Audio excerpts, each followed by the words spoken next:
Ghost choice. I am, you are, we are Vero's voice. Hey, welcome to the Vero's Voice podcast. Thanks for joining us today. My name is Doolin, and sitting across from me is a very interesting gentleman that I've had the pleasure of meeting a couple of times in the past. Former police officer turned paranormal investigator, founder of Indian River Hauntings, LLC, rather, and the author of the book Indian River Hauntings, Haunted Indian River County. All right, I got it right that time. It's actually up on the screen right now if you look on the screen and see it. So, hey, Larry, thanks for joining me today, man. Doolin, great to be here. Thanks for inviting me on. My pleasure. So, I got to start by asking you, how does one go from chasing criminals to chasing ghosts? Well, you know, it's really not that big of a jump when you think about it. Okay. I spent about 40 years in the law enforcement field, both as a lot of it as a criminal investigator, a lot of it in the educational side of it. Investigating is investigating, right? Yeah. And in fact, I've had people say, "Hey, you're a cop. How can you believe in this ghost stuff?" And my answer is usually along the lines of, if I came to your house to investigate a crime, would you want me to just walk in and make a decision based upon what I think? Or do you want me to look at all the evidence and find the correct answer? Oh, find the correct answer also. Paranormal investigation's no different. It's probably the greatest mystery of mankind. What happens? What happens to us? So really, it's not a jump. My investigative team, which is known as the Florida Bureau of Paranormal Investigation, we use a lot of the same techniques I use in a criminal investigation to try and ferret out the evidence that we're trying to find and decide really what's going on. Right. I mean, yeah. So you have these investigation skills that you started, as a law enforcement officer, and a lot of it just kind of carries over into investigating the paranormal. Sure, absolutely. So the first thing you want to do is you want to rule out anything else that might be causing that. Like if there's a draft somewhere, like you said, is there an AC vent up here somewhere? Exactly. If there's a strange noise, all right. Well, what could be causing the noise? You don't immediately assume that it's supernatural or paranormal, obviously. Yeah, you always look for the logical answer first, and it's easy to get excited about it. I mean, it's dark and gloomy. You're in an old building, and you hear a bang, and you're like, oh, no, it's just could have been a broom falling down. Could have been a broom falling down. Yeah. So you're absolutely right. Well, so let's go back to the beginning here a little bit. What started your interest in doing paranormal investigations? Well, I had my very first, and it's in the book, I mentioned it in there, my very first experience was brand new in law enforcement. I was just 20 years old. I was working in the Dade County Jail as a corrections officer, just a youngster at the time, and I'm sitting on one of the floors, and I see somebody walking on the catwalk. Okay. Tall, thin person, looked like they were wearing a uniform. Nothing spooky about it, nothing see-through. It was a person walking right to left. And I hollered at the guys in my that were working with me, the lieutenant. I thought it was our lieutenant. Right. Lieutenant was on the catwalk. And they went out the back of the control booth, and one went right, one went left, and they went all the way around. And they came back and they said, Lawson, there's nobody here. I said, I'm telling you. I just saw somebody walk in there. And they said, oh, this place is haunted. We have stuff happen like that all the time. Yeah. And that was 1980. So it was a long time ago, but it was really an event that happened with my now 20, soon to be 28-year-old son in the St. Augustine Lighthouse. Right. St. Augustine. And after we did our first ghost walk with you, because I did a ghost walk with you a couple of years ago. Right. We actually went to the St. Augustine Lighthouse and checked it out, and it was really cool. Nothing as cool as what happened to you, though. So I'd love to hear more about it. Well, what happened was Ryan was just turning, I think, 10 or 11. I can't remember. It was his birthday. We'd been watching the old Ghost Hunter show, and they had an event occur in the lighthouse that to this day, to my knowledge, has never been debunked. And they caught a figure looking over the railings of the stairwell. There's that gentleman has the figure. It's they believe it's a gentleman that lived there at one point. Yeah, there, right? like he and so he saw it. Dad, take me there. So we took him there for his birthday. It was just him and I. Went through the first tour, and Dad, that was great. Can we do it again? Sure. We're not driving back to Vero tonight, so why not? So I said sure. So we took the second tour, and the tour was much smaller. The guide said, look, got a smaller group. You guys have already been through this once before, so I'll tell you what, I'm going to take everybody to the lightkeeper's house. Oh, okay. You two can sit in the lighthouse for about an hour and just yourselves. Terrific. So Ryan and I are about the fourth floor up, and we're just sitting there, and we hear we hear kids laughing. Mm-hmm. And we're looking at each other. So as a cop, the first thing I do is I'm looking for wires and speakers, figuring maybe that's the investigator in you. Yeah. Maybe they're doing something to enhance the experience, shall we say. And I found nothing that could have done that. Mm-hmm. Now, the story behind that is when they were rebuilding the lighthouse in the 1870s, 1879, I want to say, they two little girls died who were the daughters of the construction foreman, and they're said to have haunted it ever since. Right. So we have found no answers. So that got me interesting. There's something to this, and that's what caused me to form the Florida Bureau of Paranormal Investigation. We had some cops on there, some firefighters, some teachers, and we started investigating, and that later led to us wanting to share what we knew and wanting to give people the realistic side of it. TV is great, but it's TV. It is television, it's entertainment. So we wanted to give what we felt was a realistic side of what all this was. And so that, led to Indian River Hauntings being born in 2016. Yeah, and we did the paranormal experience with you, and you said that right at the top of the night, like, can't promise you're going to see or hear anything. It's just maybe you will, maybe you won't. It's like fishing. Sometimes they're biting, sometimes they're not. Exactly. So what was your vision for Indian River Hauntings LLC when you first started it?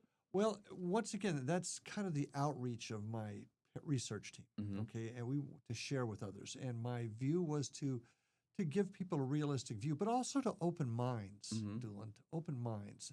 We don't know what this phenomenon is. Okay, is it the other side trying to reach out to us? Is it the fact that theoretically there are like 10 or 12 dimensions sitting next to each other? Yeah. Is dimensions crossing over? Is it the product of our own mind? And all those questions are in play. And that's the answer we're seeking. Wherever the evidence takes us, and this is the same thing in the criminal investigation, you go where the evidence takes you. So if it turns out that it's nothing more than our minds, fine. That's the answer. Will we ever get there? Yeah, that's the question. That's the big question, isn't it? We don't know. We never know until we actually cross over. Yeah. So it's great to know. Did you have any challenges when you first started this, like opening this up? Were people not receptive to it, or was it just something did it happen organically maybe? Yeah, I think the public acceptance of it came through the TV shows. People have always been interested in this. It's always spurred the thought in our minds. What is it? Curious. What happens? Not being scared, right? We all like to be scared, but nobody talked about it. When that event happened to me back in 1980. Back then, you didn't talk. If you're in the business, you didn't talk about stuff like that. Yeah. Your boss would send you for a psyche eval. Now, today, it is well open. In fact, one of my favorite things is Honolulu PD. They put out an entire series on YouTube, and I think you can still see it, on paranormal events that their officers encountered in their own station houses, in cemeteries, on the beat. And it was all about the paranormal experiences they had. A police department was putting this out. Right. So things began to change, and it began to become more accepted.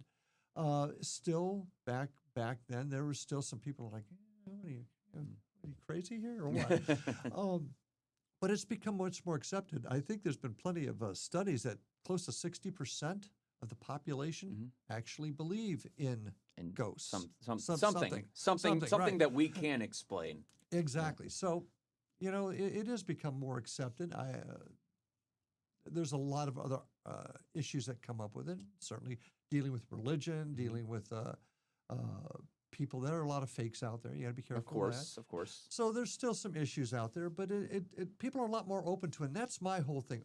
Open your mind. Be open to it. Open your mind. It's funny. We came out to your paranormal investigation last Friday, and I'm sitting in the room and I'm asking like, hey, did you go to school here? How old are you? And Charisse is kind of standing in the back the whole time, and she's always the one that wants to go do this stuff. So I said, why aren't you? She's like, I don't believe in this stuff. And I'm like, why are you here? She goes, oh, I just like to hear the history. Yeah. Well- But she goes, but I want to be open to learning more about what it could be, what we could be chasing here. See, that's and you asked before, how does this connect with law enforcement investigations? Finding those answers. Excuse me. Having a closed mind, you don't find answers. You're not going to find anything. Yeah. Something's going on, Doolin. From the dawn of man, every religion, every country, every race, every creed has experienced things. Every socioeconomic level, every educational level, people have experienced things. It can't all be non-existent. It can't all be the figment of somebody's imagination.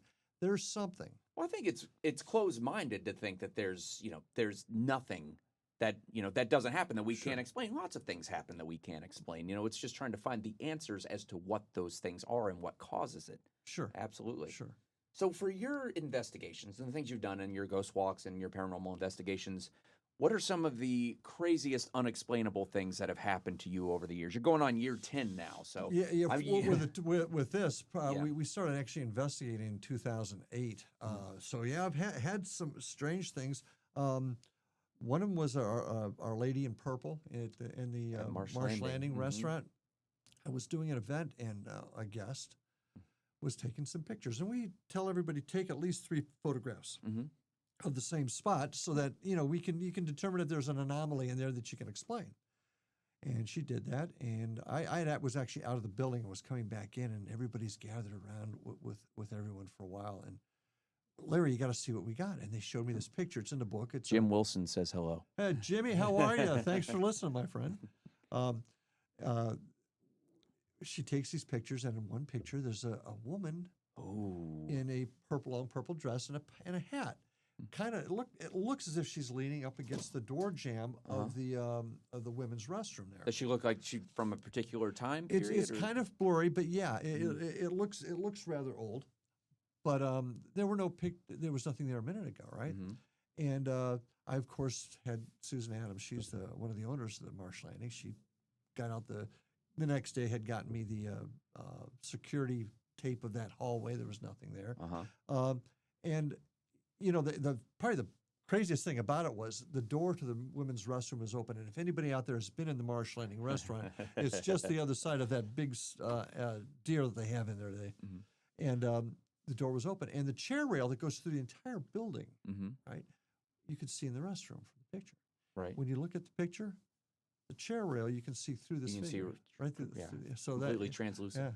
Yeah. The Old School was another great one. Mark Holt, one of my team members, he was upstairs with several other members of my team on an evening. I was actually doing a tour that night. After the tour, we were going to investigate, and I was downstairs in what was then the Boys and Girls Club in the Old School. Yep. It's currently Fellsmere City Hall. So City Hall, yeah. And I'm down there with my guests, and I suddenly hear footsteps come down those steps, and the door rattled. And I'm thinking, okay, who's that? I thought somebody was coming in. All of us turned and looked. Nobody there. And I said, okay, looks like we got some activity something's happening. Something's going on here. So then I walk upstairs, and I saw my team there that was prepping for our investigation we were going to do afterwards. And I said, were any of you downstairs? No, but you got to hear this. Ooh, okay. And they played back, and they were up in the auditorium in the Old School. And Mark had asked the question, and I don't know if I have the exact words right. It's on my website if anybody ever wants to hear it. Is this the room you like to be in? Now, Billy is the name of a little boy that we've encountered in there, we believe to be a little boy. And we call him Billy because for whatever reason we determined that was his name. And Mark asked the question, and then on the audio tape, you hear a little boy say, "Yes, sir." There were no kids. You didn't hear. You heard it on the audio, but not yet. That's what we call an EVP, electronic voice phenomenon. You can't hear it, but it is imprinted on either a digital or magnetic tape recorder. Right. And hell has to do with frequency and vibration. We don't have enough hours on this show to go into all that. Right. But yeah, it was on there. Nobody heard it, but they played it when the tape back. Now, on the same token, at some other point, we had some folks. This is on another investigation in downstairs. And they were in what we called, it was a holding room down in the basement, and there were like 4 people in there, rather. and you hear somebody's phone go off. They're taping themselves. They're audio taping themselves because that's what we do. We tape everything, so we have. Right. And somebody's phone goes off. Can I help you? And they all laugh. Well, they all laugh. It's Yeah. Siri or something like Yeah. that. And then you hear 4 adults laugh, and then you suddenly hear a kid laughing, and they all stop. Did you hear that? Yeah, I heard that. Was that a kid laughing? And then one of my team members, who was a deputy sheriff, said, "Yeah," and I recorded it. And they got that. They got that what we call disembodied voice right there on the tape. That's also on my website. And that's on the website. That's What's the website address? For that? Website. You can go to IndianRiverHauntings.com, and you go to the Florida Bureau of Paranormal Investigation side of it and look at the evidence, and it's there. You can't explain it. Now people can say, "Oh, you faked that," or no, my reputation means too much to me. I've spent 40 years in the law enforcement business. My reputation means too much to me to fake something just for a little entertainment. Right. Yeah. You don't want to be ghost hunters. You know. No. But those are some crazy things that we've had. Yeah. So, what kind of, without going into too big of the specifics, sorry, but kind of walk me through some of the equipment that you guys use on these. Okay, I got to say this right up front, Doolin.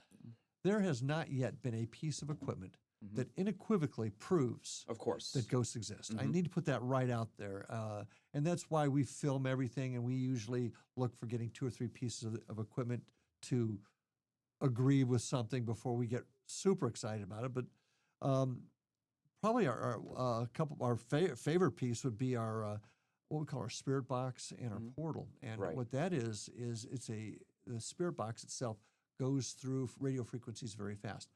If you go back looking at Nikola Tesla, Rodive, people like that have done studies over the years, it is believed that possibly that's a bridge for communication. And it's in the white noise in radio and the radio waves. And that's what this device does. It goes through it. The portal is a device that kind of weeds out the radio part of it. And we enjoy using that because it gives us words, sometimes phrases. And here, the great part of that, it gives us a name, for example. And let's say we take that name and we're able to do historical research, because we haven't even touched on that, history is such a huge part of all this. We're able to equate that name to something in history. Wow, now you've got something you can actually bite on there. You know, this name came up, and yes, that somehow that name was connected to the venue you're at. So we find that very, very fascinating. Let's see. Oh, Jim says the Billy EVP was great. He witnessed it. He was there. Oh yeah, I forgot, Jim. I forgot you were there. Yeah, Jim. Let me tell you something. I know, Jim. I'm gonna tell the Mel Fisher story. Oh yeah. All right. Let's hear it. So Jim was with us. Jim was there for this. Jim was there for that. He was in a. We were doing the Mel Fisher Treasure Museum, and he and another one of my investigators. That's in Sebastian. Sebastian, Yeah, okay, right. And they were communicating with what they thought might be Mel Fisher. And Jim, if I get this slightly wrong, forgive me, friend, but the question was asked, Mr. Fisher, did you like treasure hunting? Oh, and the response was, I love treasure hunting. That's only one or two things, Doolin. Yeah. Either it was heard or they're making it up. And Jim Wilson is one of the most honorable men I've ever met. He did not make that up. And we've actually got there's a recording of it even. So that was a pretty significant. And Mel Fisher definitely has a strong local tie, because nobody from Vero Beach has never heard of Mel Fisher. Yeah, obviously. Exactly. So what inspired you to write Haunted Indian River? Wow. Okay, and that's a great question. Once again, you can't really do this without a love for history. And I love history. I love the history of the Treasure Coast, Indian River County in particular. What I like to say in the tours is people think of Florida as sand, sun, and mouse ears. But the truth of the matter is, Florida is so much more, and it really does contribute a lot to the country, how the country developed. So I wanted to share that history along with the legends and what my own team has uncovered, both in investigations and even on the tours, that we've had some interesting things happen. So I just wanted to get it out. I wanted people to learn it. And probably one of the greatest joys I've gotten out of writing the book is having people that have lived in the county read it and say, and they're not talking necessarily about the ghost stories, they're talking about the history, saying, I did not know that. And hearing that is success to me Mhm. because we're keeping the history alive, Mhm. and that is so important. We in our society have forgotten how to keep history alive. Mhm. So the book was the big reason I did the book was to help do that. Yeah. And that's, and I wanted to start this podcast to have people like you come on and help us tell some of those stories, help us keep some of those stories alive. Oh yeah. Yeah. And I ask you a question. I seem to recall, and I'm thinking back, speaking of Vero Beach history, I'm trying to think back from 2 years ago when I went on your Vero tour at the Right. Driftwood Inn. And, one of the biggest events that kind of defined the Treasure Coast was the sunken fleet of 1715. Right. The Plata Fleet, I think it was called. The plate fleet, yeah, the- and that's Plato. Oh, yeah, And same, Jim yeah. Wilson is that. I Mhm. believe Jim's the regional director Mhm. for the 1715 Fleet Organization. I hope Oh, I'm is he? familiar. Okay. Yeah. So Okay. anyway, but go ahead. Yeah, but wasn't there something about there was the indigenous people that were here back in the 1700s? I think they were called the AIS, AIS, the AIS. AIS, Was there, AIS, yeah. was there? I seem to recall there being something about their spirits going up and down the Treasure Coast near Waldo's. Or Oh something. wow, I mean, I'm pulling from it. I'm pulling from a 2-year-old memory from a ghost walk you gave a couple of years ago, and my memory might be off. yeah, and certainly the seeing Mhm. visions of the ancient peoples that were here is Mhm. something that's not uncommon. Mhm. Sometimes that's mixed in with the Seminoles who came later, and that's Mhm. what a lot of people don't realize. The Seminoles are actually Creek Indians that Mhm. came here from Georgia, North Carolina, Oh, Alabama, okay. Mhm. and they actually populated the area pretty much at the end of the Ais's reign in the area. But that's a whole different story. But there's been lots of stories of people seeing the indigenous people that were here popping up in one case or another, all on the beaches and all up and down the coast. Mm-hmm. Well, so you've written this book, and you've done it from compiled stories that you put together over the years and stuff. 2 years ago, I think you wrote this book. Was a it year ago? Oh, It a was year ago. published. Well, it was published a year Okay. ago, March. Do you see yourself writing another one with the compiled stories that you have experienced since then? Yeah, I'm working on Haunted St. Lucie County right now. Oh, And then okay. I've got a couple of others also in the hopper, shall we Right. say? So we have your ghost tours. You Yeah. have Fellsmere, Vero, and Sebastian. So you got one for each town in the county. Well, most of my tours are done in Sebastian and for Vero Beach right now. Mhm. We're doing just some events out in Fellsmere. Mhm. And then you have the paranormal experience as well. That's That's what we do most of the time out in Fellsmere. Yeah. All right. Do you get a lot of the same people come back for that? It's amazing. Yeah. Yeah, I do. Well, we went last Friday, and I told Sharice, I'm like, I want to go back and do it again. Well, it's funny when I first started the tours. Mhm. I honestly thought, a year or two, everybody's going to get tired of this, Mhm. but I wanted to do it. I enjoy. Mhm. In case you haven't figured that out yet, I enjoy talking about Yeah, it. of course. But I figured after a year or so, people were going to get bored with it. Mm-hmm. No. And I can't believe how many folks have gone, like on the Vero tour, some of them 2 or 3, 4 times. Mm-hmm. Yeah. I mean, it's. To hear the same, they want to hear Well, those same stories Well, again. and there's always a little bit of difference. I mean, Yeah. but then they'll come to Sebastian or they'll go to an event out in a Fellsmere. I'm looking to hopefully do some stuff down in Fort Pierce. That's Okay. a little exclusive there. Okay. Branching out, I like it. Yeah, and we've actually done our dinner and a ghost hunts. We've done them in Arcadia at the old Herd Opera House there. We've done a couple of them there. So we've actually gone different parts of the state to do some events. But I'm a homeboy. I like it. Yeah, I you like don't it. want to go too far from home. Yeah. So if somebody signs up for one of your walks or one of your experiences, what can they expect if they show up? What they can expect is not to have somebody in a sheet popping out of the woods to scare them. It is not. This is not a haunted house. It is not a haunted house. They should expect to hear a lot of history.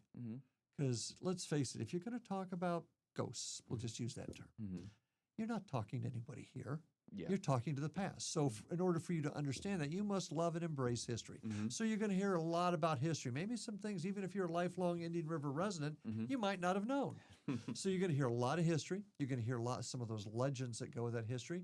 And you're going to hear what my own team has uncovered, because I only do tours where I've investigated, or my team's investigated. So you're going to get those 3 combinations of things, and hopefully you'll walk away with maybe a little bit more of an open mind. Yeah.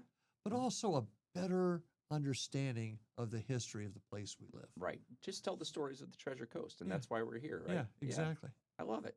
Has there ever been any unforgettable guest reactions or moments that have happened that really kind of turned somebody around that came in? Maybe they were totally skeptical and they walked away saying, "Okay, I can't explain that." I don't know if he's listening, but there's a dear friend of mine. His name is Michael Spanky Maxwell. Oh yes, I met Spanky on Yes, Friday. you did. Spanky came to one of my Fellsmere events years ago with his beautiful wife, Tina.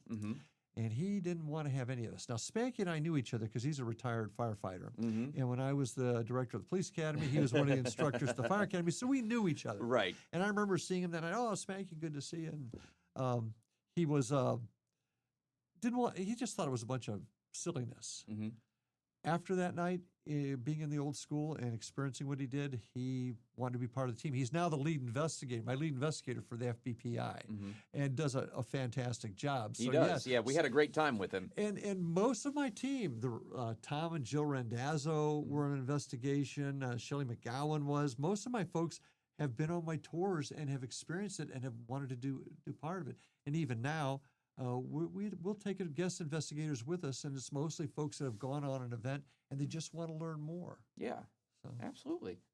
So for those who might not believe, maybe they have kind of a closed mind if they're coming to one of your haunts or one of your walks, what would you say to convince them to just come on out and see it for themselves? Well, first of all, I tell them right up front, I'm not trying to convince anybody of anything. Yeah, good point. I'm just trying to share with you the history. I'm trying to share with you what I know. And I mentioned this earlier in our talk today. It's got to be something because everybody's been experiencing it. I don't care your educational level, your religion, where you're from. All those areas have experienced something.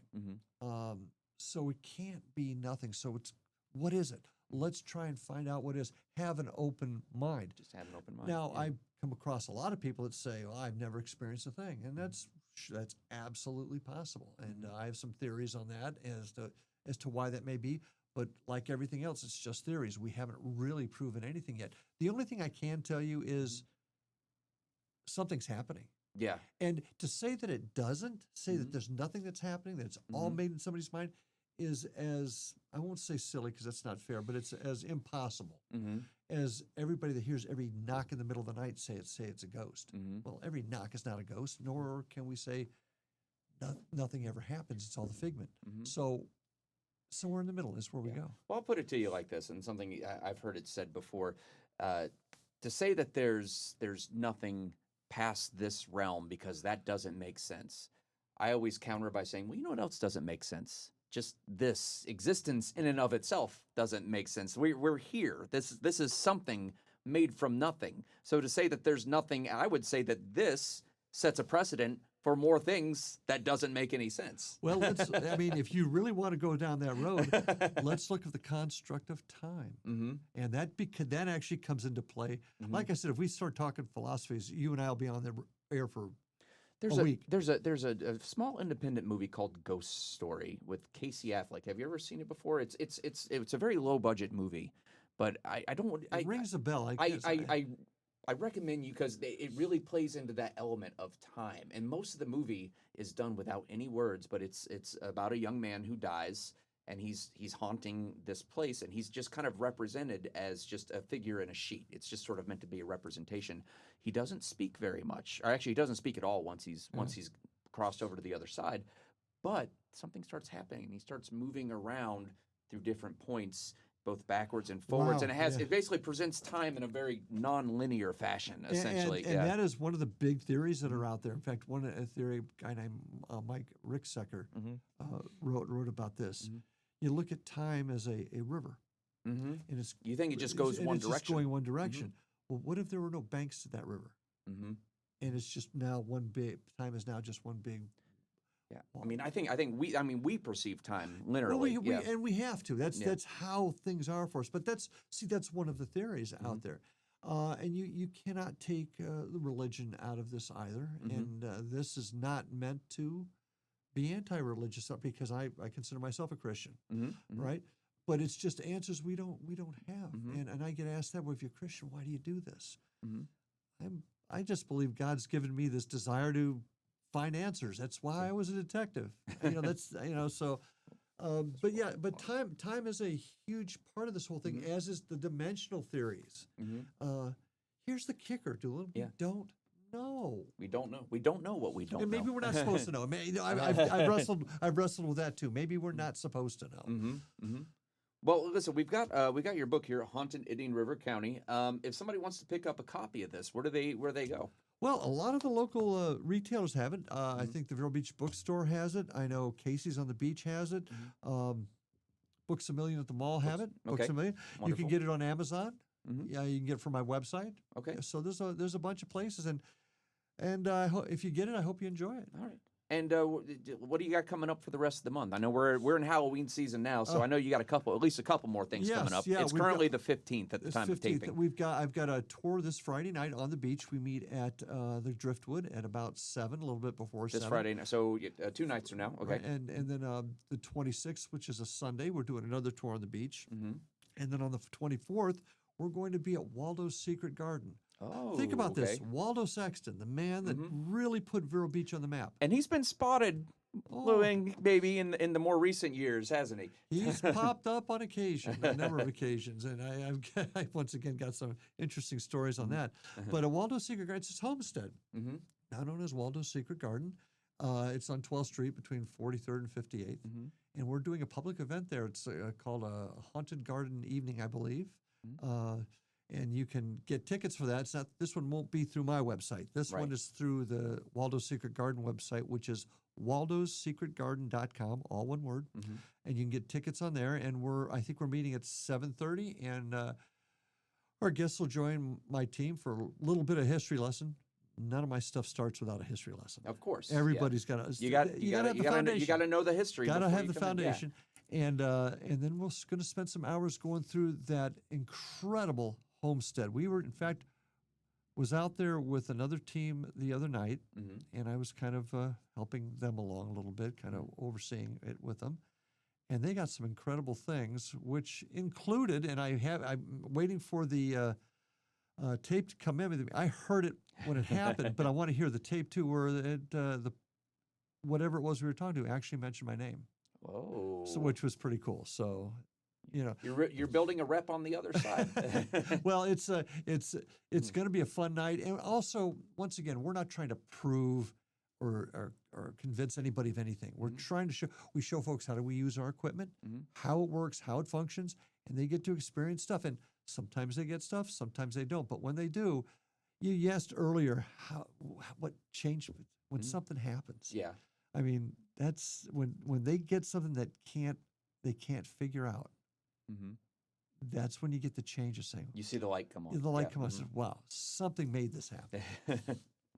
Well, hopefully, guys, if you're listening, get out there, go on one of the walks, pick up Haunted Indian River County, and I promise you'll have a blast. I certainly did. So, well, I appreciate that. Larry, thanks for coming on the show today, man. It was great, and I hope to see you again soon. You certainly will. Hey, guys, thanks for joining us on Vero's Voice Podcast. As always, we'll see you on the beach.